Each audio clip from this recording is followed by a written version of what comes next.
Hey there, scientists. This is a walkthrough of your lesson, The Atmosphere. When you are done with today's lesson, your goal is that you can describe the atmosphere and you can explain how the atmosphere interacts with the Earth's other systems.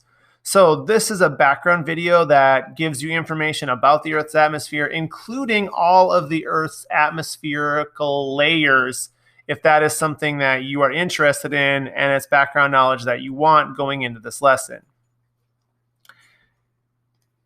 In your instructional lesson here, we start talking about the atmosphere and its layers. This is some interesting detailed information.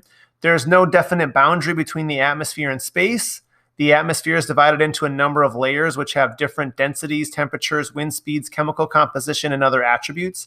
The troposphere, which is closest to Earth's surface, is the densest and is where all weather occurs. The stratosphere lies above that, is much colder and lower in pressure, and contains 90% of the Earth's ozone, which shields the surface from harmful ultraviolet radiation. Above that is the ionosphere, where the auroras occur. These are only a few of the layers of the atmosphere. And then this video gives you all of the instruction you need about the atmosphere, the weather that's happening, and then those interactions between the atmosphere and the Earth's other major systems.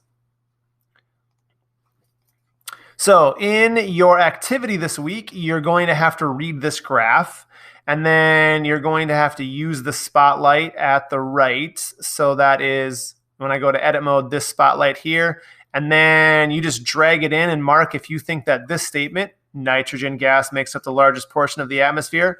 If it's true, you mark it here. If it's false, you mark it here. And again, it will reveal if you have the answer correct or not. And then when you're in edit mode, you are going to answer the explain and the infer. For your extra slides, there are a couple videos down here that go into a more depth and information about the atmosphere and, again, the layers of the atmosphere. This is a cool, fun video that talks about song about the layers of the atmosphere. This is a very detailed one about the atmosphere. It really gets into stuff that you'll start talking about when you're in high school. And then here's a game where you can identify the layers of the atmosphere and what you might find in those layers. And then these two are links from NASA websites. This one is interesting. You start at ground level and then you scroll up and you can go into the atmosphere layer by layer by layer, higher and higher and higher and higher and higher. It'll take you to an external link, but it's kind of a fun, cool activity. Again, your goal today is that you can describe the atmosphere and you can explain how the atmosphere interacts with the Earth's other systems. Good luck, scientists.